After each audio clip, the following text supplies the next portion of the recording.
I'm really excited to get into this next talk. I think that we're all very aware of the growing excitement, desire, and curiosity about, indigenous medicines and their potential for healing and expressing. And with that interest and curiosity comes complexities and responsibilities and relationships and accountability. And so for the psychedelic movement, quote unquote, to be one where all have access to healing, what we must do and be is in right relationship.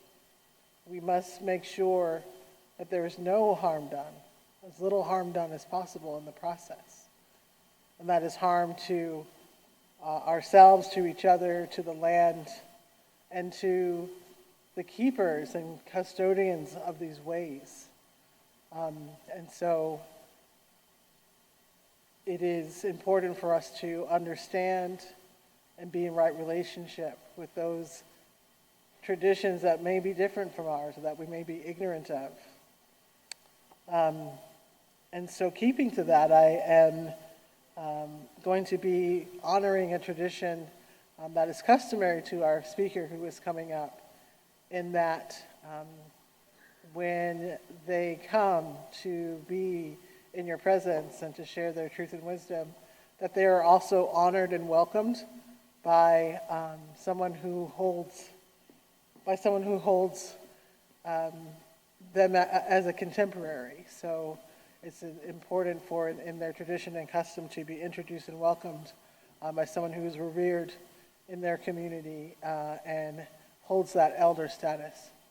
And I'm excited with that, to welcome Bob Jesse to the podium, who has been in the field as a guiding light for the past 30 years. Bob Jesse is an advisor working with UC Berkeley as well as Johns Hopkins, and has really been a quiet force. He's a researcher and has been a true thought partner for so many people in this field. And so with that, I would love to welcome to the podium Bob Jesse.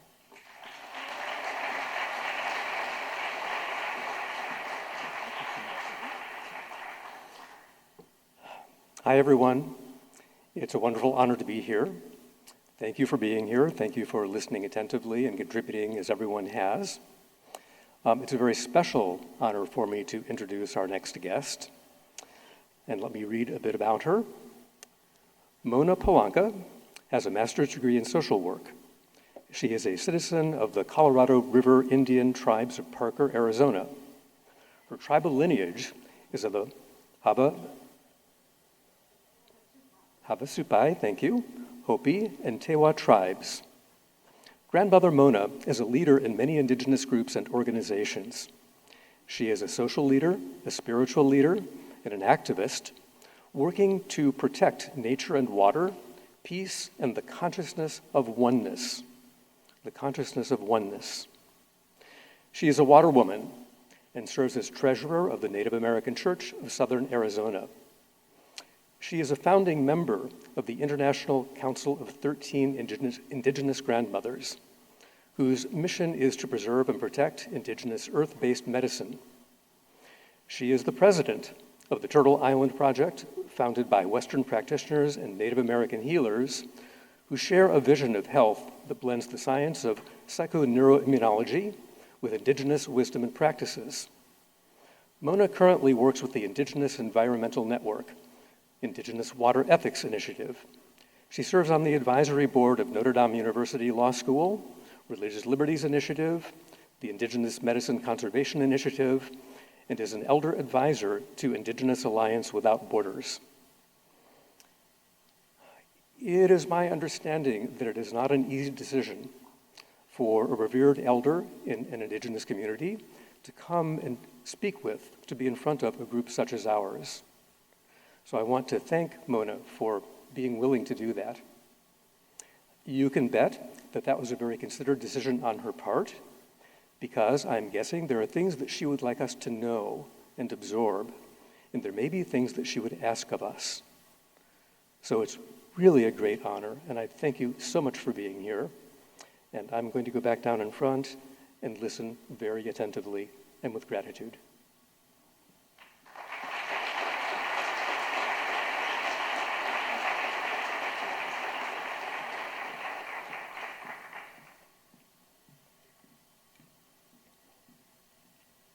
First of all, I'd just like to greet each and every one of you. Good day, and give thanks to the good Creator for this beautiful day. Give thanks for all the divine creations, the water, the air, the sun, and our mother, the earth. All the things that give us our life, that make it possible for us to be at the time and place here today.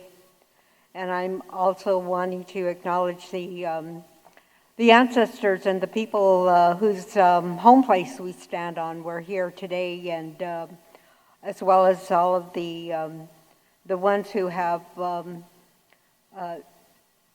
used these medicines in the sacred manner as Indigenous people. I feel honored and humbled at the same time to be able to be invited to speak here. I come from the people of the Blue Water. That's the Havasupai people. I come from the Hopi and the Tewa Pueblo people. The Tewa people I come from the Tobacco Clan, and Hopi from the Sun Clan. And I'm grateful that throughout my lifetime, the teachings that I have been given by my elders, as well as also my own peers, to be able to acknowledge and carry on some of these ways that have been with us from time immemorial, like these medicines that we're talking about and that are being considered as part of this psychedelic movement or psychedelic boom. I'm also grateful that the organizers of Horizons have opened a space to allow us to have dialogue, and how dialogue is so important in as we move forward, as there are so many unknowns and so many ideas and concepts that are being presented here. I, as an Indigenous person and as a representative of the Indigenous Medicine Fund, as well as all of the as the member of the Native American Church of Southern Arizona, as well as other relatives and tribal people who have come together and have taken time to give some consideration and some thought to what is it that this psychedelic movement is about, and how is it going to impact what we have and how we have used these sacred medicines. It's been only since 1978 that the American Indian Freedom of Religion Act was passed. And that was, Congress recognized for the first time that the free exercise of the First Amendment allowed Native Americans religious practices and beliefs, the freedom to practice our beliefs and to be able to do our ceremonies.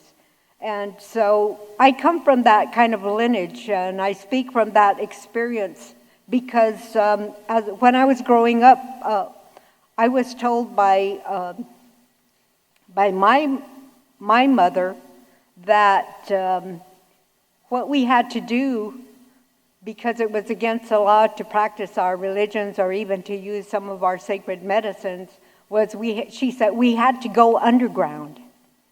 And I thought, as a child hearing that, I thought, what does that mean, going underground? I was thinking literally underground. But you know, the Hopi people do have a practice. They have a spiritual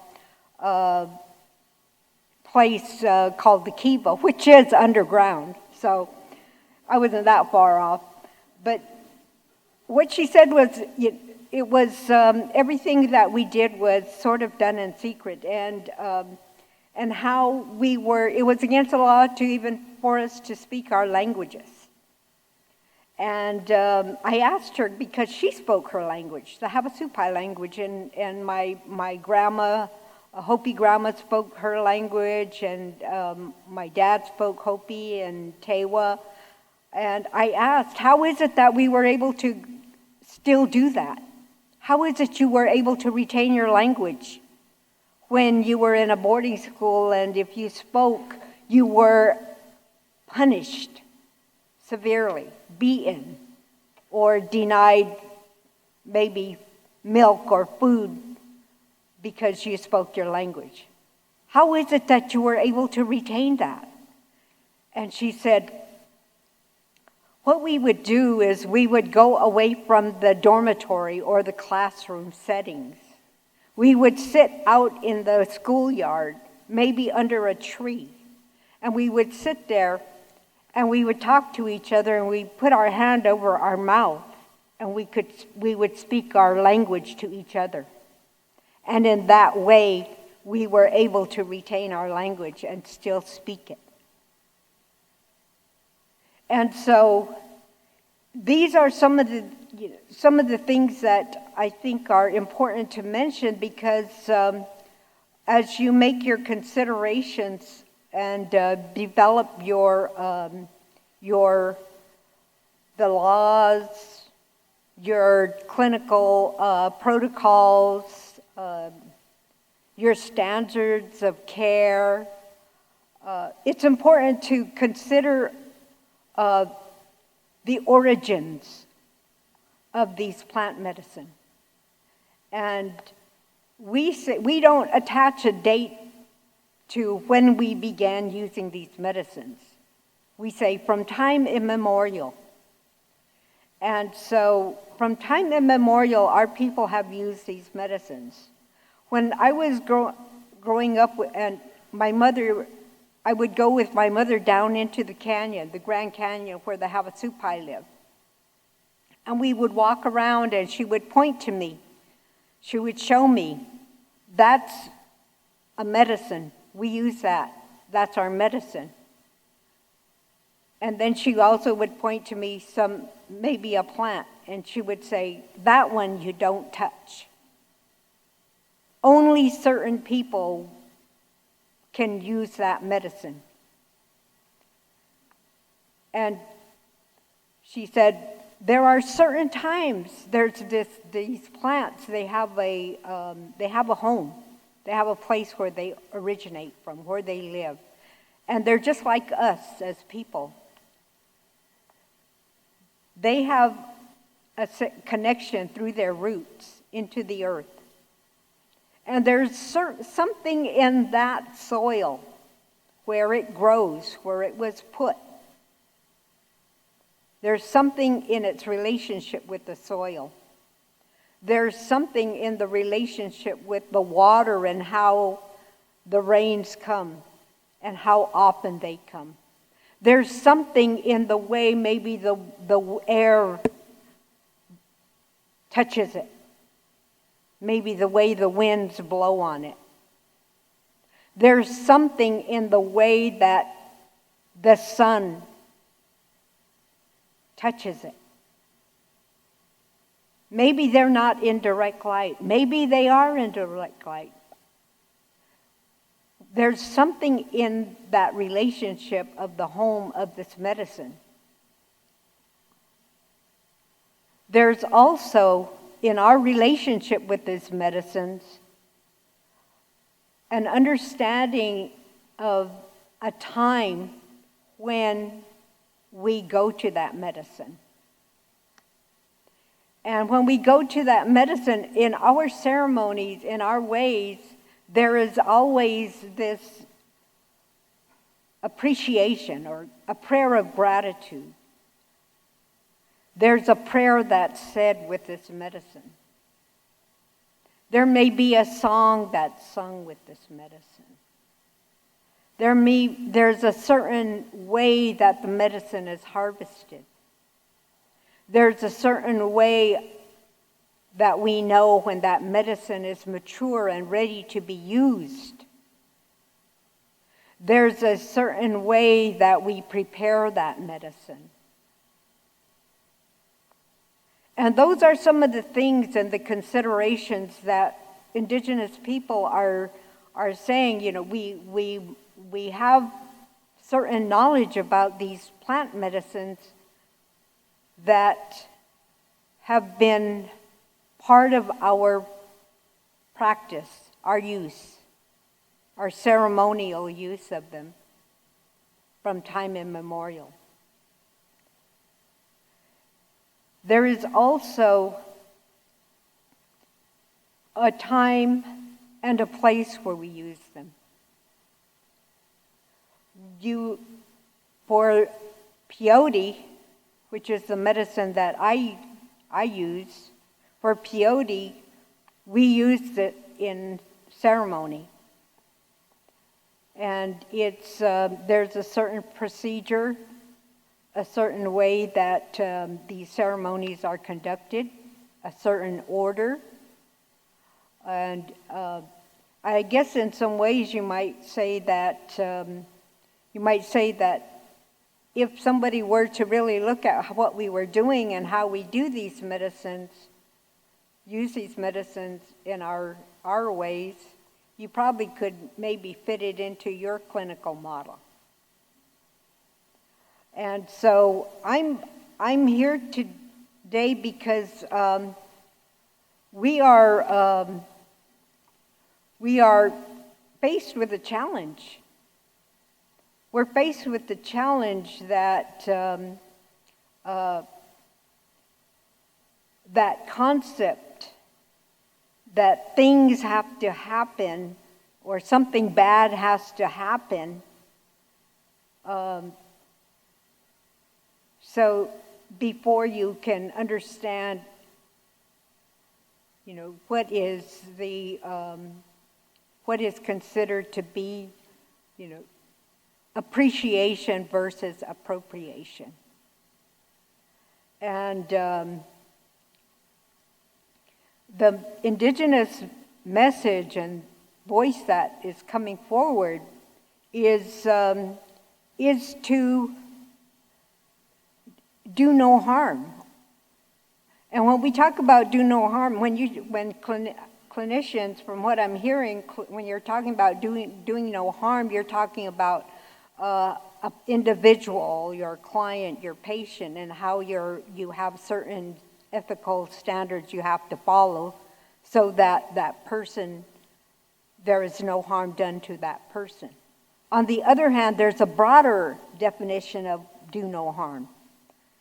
Do no harm, according to our understanding, is that there must be consideration given to how you do no harm to the ecosystem of these medicines. And that there are these concepts that need to be included in your discussions. I have an elder, and one of the things he said to me was, he said, you know, it's good for you to be there. It's good for you to speak. And he said, because if we as Indigenous people aren't at the table, you can bet we're on the menu.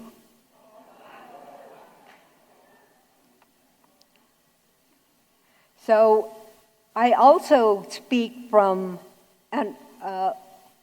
a moral authority that was passed on to me by my mother. When I became a young woman, I was like about 14 years old, and she took me outside early in the morning and introduced me to facing to the east, introduced me to the day, this new day, the new day that was the sunrise, the dawn, early morning dawn. Took me out there and had me face that direction. And she introduced me there to all of life, the divine creations. Introduced me all the way to the stars and the heavens, the sun, and all the way to the universe. And she said to me, "You have a purpose in life. You have a reason for being here. Anything that you do has an effect on others. What you say has an effect on others. First, it affects your family. Dad and I," she said. "Then your extended family, your brothers and sisters, your relatives. Then your community. Then your people. Then the world." She said, "You have a responsibility. You have a responsibility in understanding and accepting that about life, your life, that you have a purpose and responsibility." She said, "We have to be good ancestors someday in time to come. You're going to live your life in a good way. Be kind. Be generous. Care, share with others. Love your brothers and your sisters. They're all you have. You have a responsibility." And so she said, "Someday you'll be an ancestor. So prepare yourself to be a good ancestor." And she said that what you have to do is make sure that you are ready and willing to speak. Speak for the people. And she reminded me of that again that day when she went back home to the Creator. She reminded me. She came to me in my dream and she told me, "Help the people. Speak for the people." And so it's because of that I stand here today. And I've been asked to present to you today the declaration from the Indigenous Medicine Conservation Fund and partners in the psychedelic field. It's a collective recommendations from the IMC Fund delegates to the psychedelic science in 2023. In June of 2023, Indigenous delegates, sponsored by the Indigenous Medicine Conservation Fund, were present at the MAP Psychedelic Science Conference in Denver, Colorado. Among us are Oglala Lakota, Dene, Comanche, Havasupai, Bawidi, Hopi, Tewa, Cheyenne, Navajo, Menominee, Oneida, Mazatec, and Yawanawa. We are practitioners, protectors, and students of sacred medicines and their ancestral rituals that are central to the cultural well-being of our peoples. We are members of communities that have ancestral relationships to peyote, iboga, mushrooms, and ayahuasca, but do not represent them as a whole. Our communities are guardians of the medicines, lands where they grow, and traditional knowledge for effective and safe use, and have been since time immemorial. Each of us in our small delegation have a responsibility to use our voices for communities. We have been and continue to be very concerned about the state of the fast-moving psychedelics boom and the direct and unintended negative consequences for our communities, territories, and medicines. Today, 80% of the planet's biodiversity and land essential for climate mitigation is under the care of Indigenous people. A testament to the deep wisdom and profound connection we have with the natural world. Our role as guardians of the medicines, land, and ancestral teachings is not only about preserving our cultural heritage, but also about safeguarding the future of our planet. We recognize that the well-being of humanity is intertwined with the well-being of the earth. With this declaration, we call upon you to join us in our efforts to build bridges that will enable us to reduce harms. As our grandmother, Ann Polacca, reminds us, let us put our minds together to build a better life for our children and the future generations.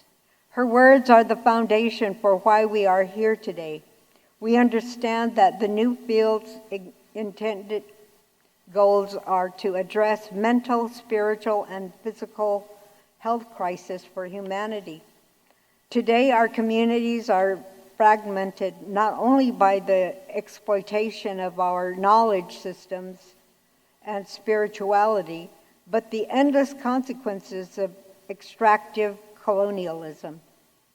Our territories, languages, and spirituality are essential pieces of who we are. Now we have stewarded these medicines and how our communities are addressing their own mental, spiritual, and physical health. This declaration is intended to support and remind those involved in global psychedelic boom about its intent to be a healing environment or in movement. There have been many problematic interactions between Western culture and Indigenous culture in the past. This statement is intended to ensure right relationship, sharing of cautions so this boom will not be another wave of colonialism. We recognize the deep need for healing the mental, spiritual, and physical health of humans at this time. And it is with this recognition and love for humanity that we participated in psychedelic science, despite our own discomforts, to share our concerns and recommendations. The knowledge and spiritual systems these medicines come from have been kept and passed on generation after generation through Indigenous communities and lineages who have worked tirelessly in their preservation in the face of colonization and cultural extermination. Therefore, we urge your community to join us in considering the following. Indigenous methodologies for the safe, responsible, and respectful use of these medicines have existed for millennia. Those protocols include processes and knowledge that has been passed down through generations, incorporating mental, physical, and spiritual protocols. Most ceremonial practitioners and traditional healers receive 20 or more years of training. These medicines and protocols are intimately linked to place and language, and extracting them from those contexts have consequences. Among the consequences of medicalization is the very serious risk that patients treated outside traditional contexts without informed interventions will experience harm in the long term. Elders from the Yahe culture belonging to at least 5 ethnic nations repeatedly warn Western practitioners about this. We must establish pathways to respectful interaction. We need to establish new and respectful pathways for people interested in seeking the support of our medicines. Despite our sharing nature, many Native peoples have been disinterested in sharing their ancestral knowledge because we have been taken advantage of in a negative way by scientific, political, and civil society sectors that exercise colonial practices, like cultural appropriation, bioprospecting, and biopiracy. Raising interest in our medicines globally has intended consequences that bring harm to our communities. True healing is a multifaceted process and not a destination for a quick fix. Healing is not only going forward, healing is also going back. What caused the harm that needs to be healed? The indigenous ways of healing seek to understand what is imbalanced and what needs tending in order to intervene on patterns of harm. This is different from the Western mindset around healing as a problem to solve. We are concerned about the speed and urgency of this movement, the desacredization of the sacred, the reported patterns of seeking fast routes to healing, and the transactional and profit-driven nature of the growing industry. IMC Fund partner Osiris Garcia Cerqueda, a Mazatec from the Huautla de Jimenez in Oaxaca, Mexico, says, "The time of the community is governed by the cycles of nature, not by the time of capital." The roots of the illnesses are linked with activities of modern society, the destruction of the tropical forest, pollution of rivers, growing extinction of our biodiversity, development of societies with severe social and economic inequity, wars of aggression, indiscriminate extraction of limited resources, competition, and the privilege of a few over the majority. Traditional medicine communities are in their own process of healing, using their own methods. First, these processes must be supported, not interrupted, before the psychedelic boom asks for or takes more. Indigenous knowledge holders must be included in the debate or conversation. If those doing the research and exploration do not include those who have known these medicines for generations, we will reproduce the same historical colonial conditions at the expense of indigenous people, medicines, and cultures, and lose precious time in the process. We have a responsibility as human citizens to do no harm through our endeavors. We insist on free, prior, and informed consent as it pertains to the use of these medicines. You can reference the United Nations Rights of Indigenous People and Biodiversity Protocols. You may reference also the American Indian Religious Freedom Act, which was passed in 1978. Policy changes that impact indigenous traditional medicine people must include consultation, reparation, restorative justice, and respect. Consent must also be sought and granted for research initiatives. Those of intellectual property law, or the use of intellectual property law, business initiatives aimed at commercializing sacred medicines, activities leading to appropriation. Consent and consultation is a complex and multifaceted process, and in most cases concerning our medicines, consent is not truly been given.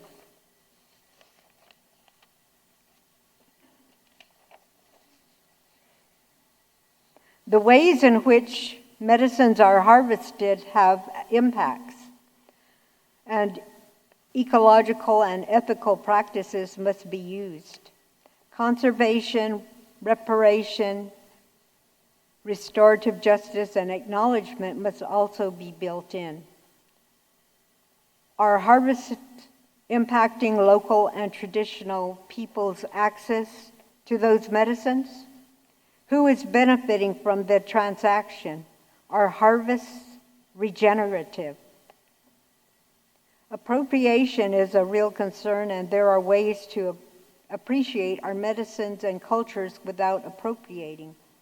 It is important to exercise reflection on our areas of privilege when integrating with Indigenous communities in a Western and capitalistic exchange framework. As individuals, groups, or representatives of corporations should check expectations and entitlement when purchasing. Check well-intended behavior, wanting to be the white savior, initiating economic activities that negatively impact the communities, or going into territories causing disruption and harm, assuming knowledge of right relationship without listening first. We exist for future generations. We are calling on you to think about the future, take only what you need, and leave the rest for future generations. Be the ancestors our future generations need to live in a thriving and balanced way. Conservation is best directed by Indigenous people. We appreciate the people and organizations who respect and embrace the leadership of traditional medicine people. In this era of unprecedented challenges and rapid change, we find ourselves at the precipice of a profound transformation. We share our recommendations and concerns regarding the global psychedelics boom and the conservation of sacred medicines, and the understanding that the need for healing has never been greater.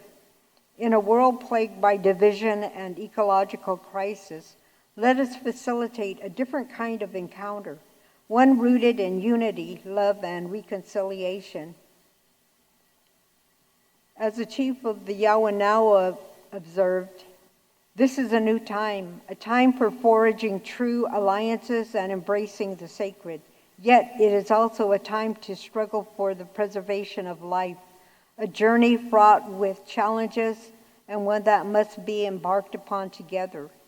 In the midst of this transformation, one fundamental principle remains clear: keep the sacred sacred. Ultimately, this declaration calls upon all of us to reflect on our roles as stewards of the planet. As individuals and representatives of larger entities, it implores us to act in ways that honor and protect ancestral knowledge passed down through generations, and to ensure that future generations inherit a world where existence truly flourishes. Together we can embark on this transformative journey, guided by the wisdom of those who have been guardians of the land, the medicines, and the ancestral teachings for millennia. Thank you.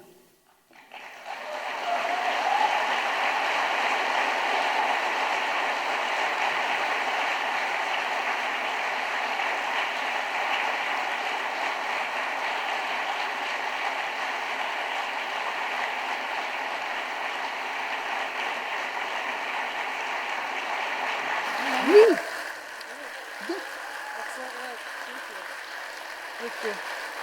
I'll be joining you for a Q&A here. Okay. Okay. Sit down. No, you can have a seat. Okay.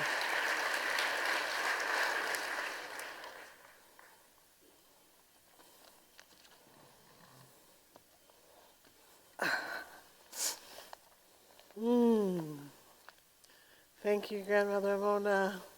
Yes. We have some questions coming in from the audience. Thank you all for sending things in, and please keep sending them. We will have some time here to be in dialogue and then to be answering some of the questions that are coming in. And I just, once again, can we just please give some heartfelt gratitude to Grandmother Mona for her time.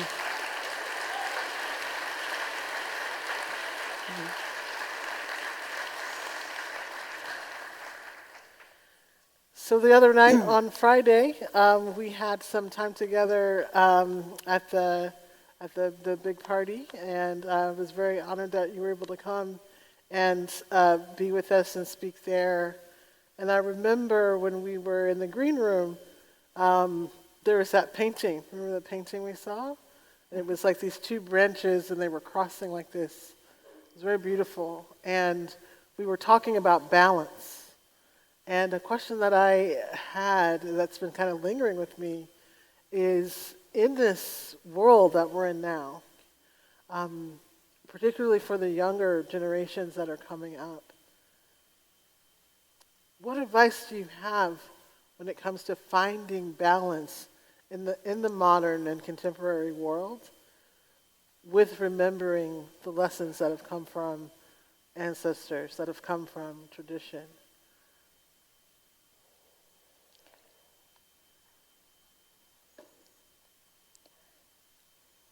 What comes to my mind is something that I asked my mother. I asked my mother a lot of questions when I was growing up. And one was that I said,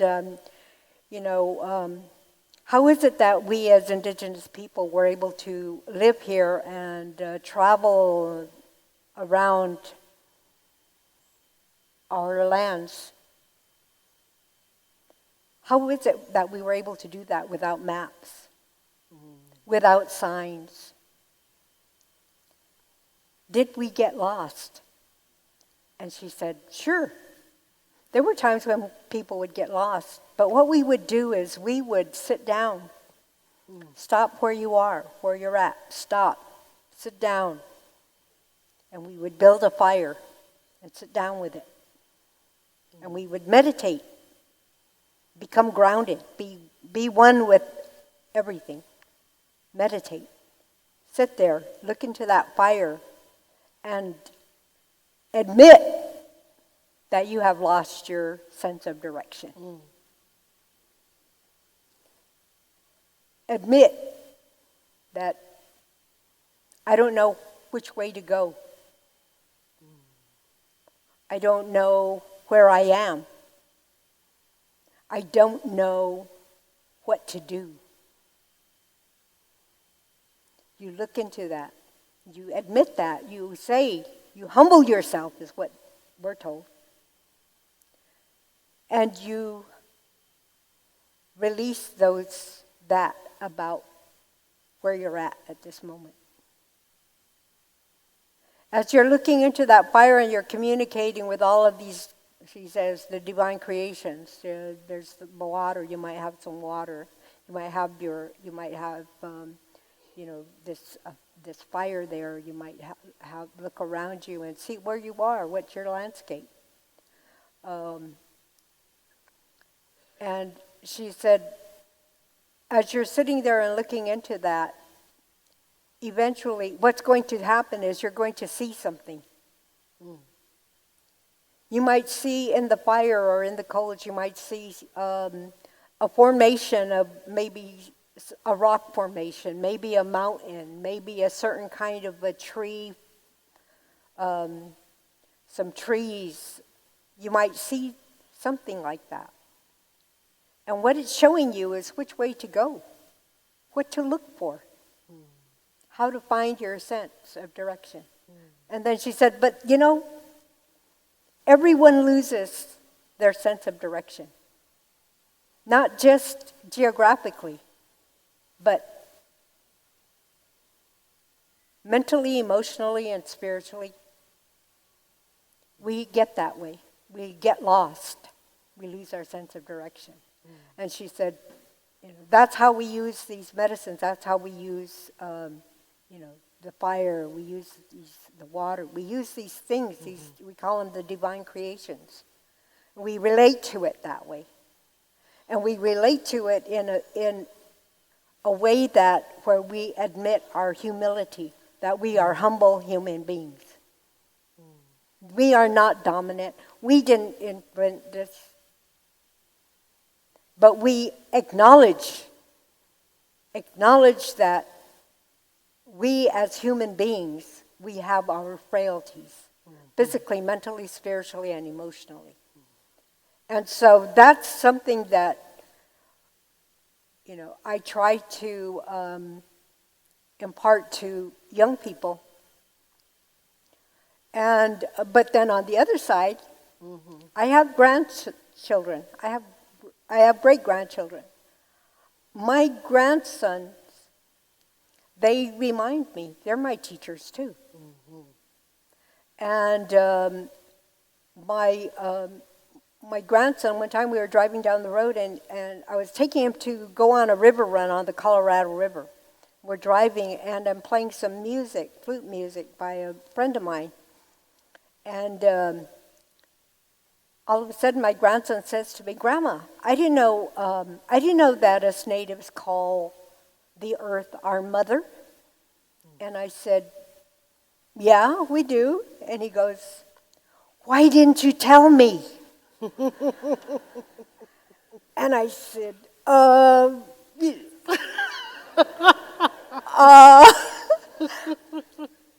yeah, well, I said, so how did you find out? And he said, "Just now, from Tony Redhouse." He was taught in the music. Yeah. He was doing a narration, and he mentions the relationship with Mother Earth, and so he reminded me. So you had to humble yourself. I had to realize and admit, yeah, I fall short, sometimes in passing that knowledge on. And they'll remind you. They remind us. I get these reminders from these young people a lot. They're my teachers, and I recognize them as such. That's beautiful. Thank you. Thank you. There's another teaching about that, and it's that it's when you learn, and our understanding of learning is it goes with what did you see? What did you hear? What did you think? How do you feel? When you put all that together, you learn. So that's the teaching I pass on to the young people. Sure. Thank you. Thank you. Yeah.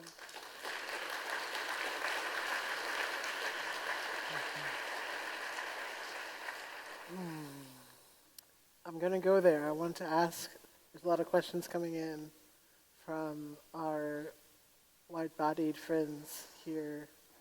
And there's questions around those who are coming from a lineage of white-bodied folks who are rooted in the soils of white supremacy. How can they, without harm and without saviorism, be in true reciprocity and support of the indigenous ways?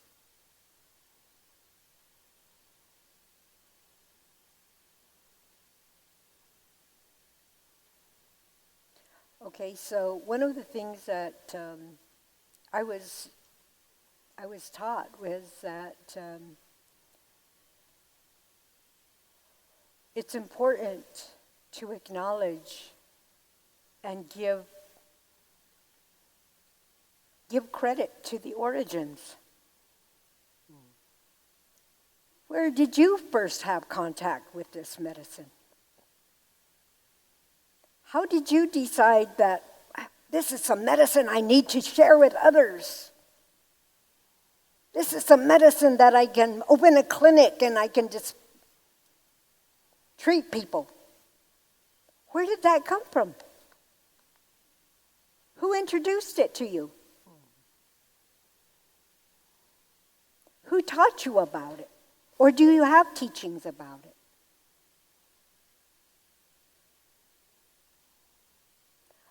Me, I can say who were my teachers. Who were my elders? I can say the elders that took me under their wing, so to speak, put their arm around me and gave me guidance, instructions. In our culture, in Indigenous culture, we have what's called the original instructions. And some of those instructions are part of what's in this declaration, in that relationship, our relationship. And so that's, it's sort of being ethical.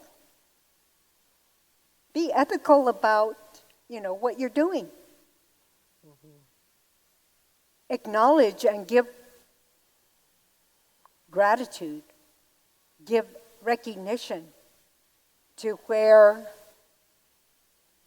this medicine comes from.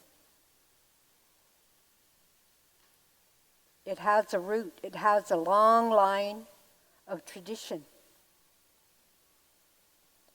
And it's important to really, it's an opportunity. It's an opportunity to make the paradigm shift, so to speak, to change it from the colonial approach that has been, our oppressor. It's an opportunity to not do things the way it's been done before by this making it an economic or capitalistic structure. If you're going to talk about it as being healing. I mean, it's like, to me, it's sort of like hearing people talk about insurance. It reminds me of, something about in what an elder said was when I don't feel well, and I have a ceremony, and the medicine man comes and they do the ceremony. They give me this medicine. They burn some cedar for me. Or I go out and I collect the medicine. I prepare it, I use it. It doesn't ask me, do you have insurance to cover this?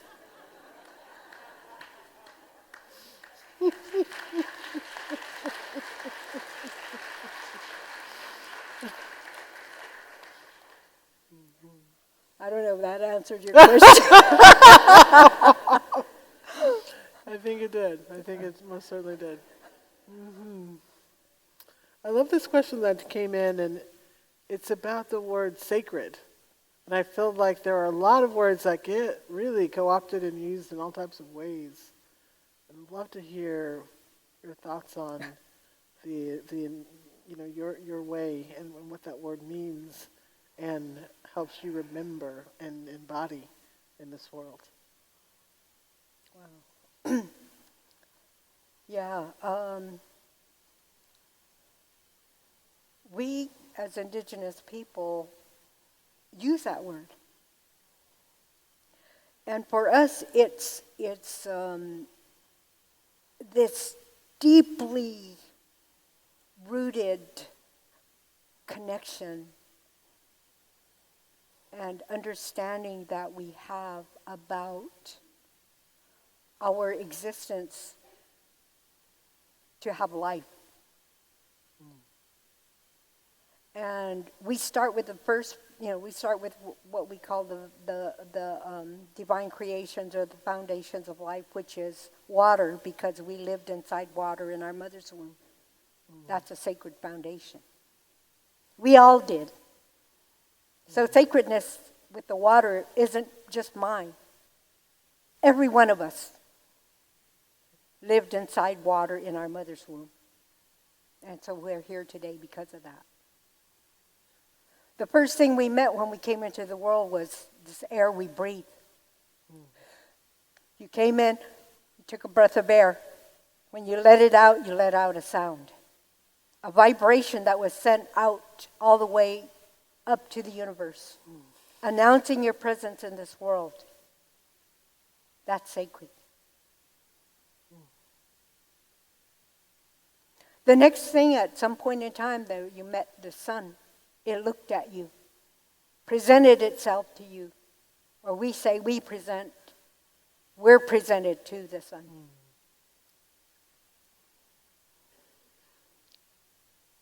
And every day it's there for you. And so that's sacred. It gives us, there's a lot of things about it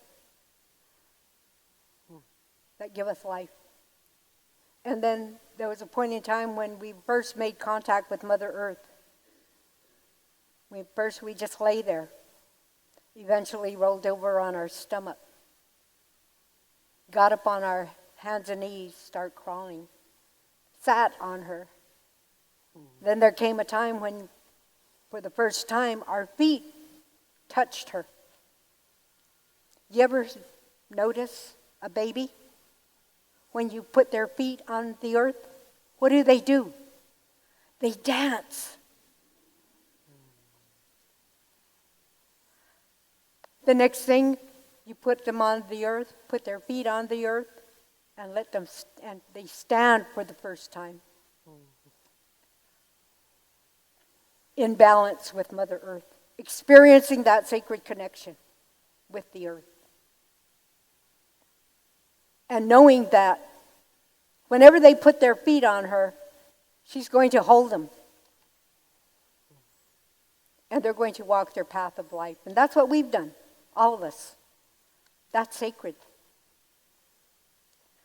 I always wonder why people ask such a question. How could you ask such a question?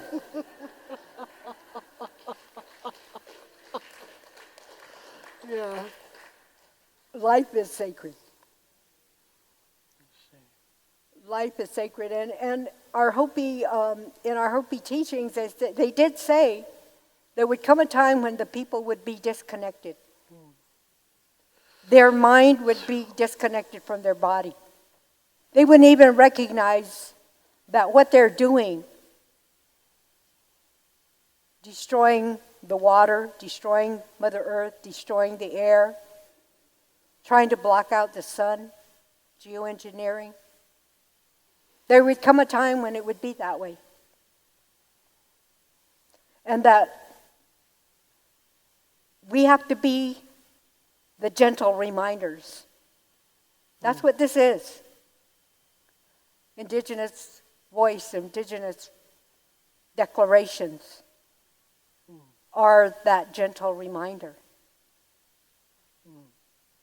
To remember about that connection that we have to the sacred. That it's not everything just because we think of it, but we have to remember that this body is a whole. It's a whole, just like Mother Earth. She's whole.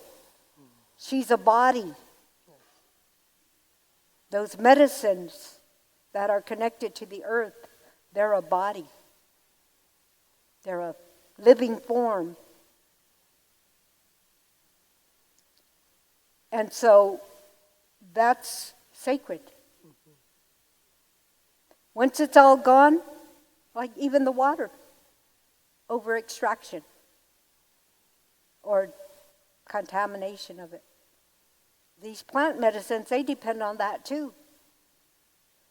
They depend on the water. Everything is connected. That's all part of the balance that we have to maintain. And so, that's sacred. And the other thing about, these things is, like your air, your breath. You can feel it, but you can't feel it. You can touch it, but you can't touch it. That's the way water is. You can feel it, but you really can't feel it. You can touch it, but you really can't touch it. Those things. The fire. You can see it, you can feel it, but you can't feel it, you can't touch it. That's sacred. Just understanding our own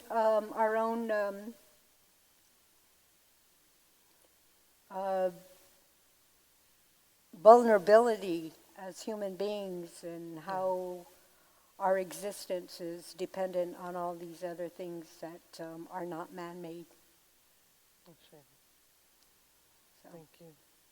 Thank you so much for your time and your spirit and your truth, and for being clear in this time as we come with our gifts and our ashe, our energy, our intentions, and we honor the sacred and also bring new ways and new life and combine and remember and preserve. We appreciate you so much. And that's our time for now. Thank you.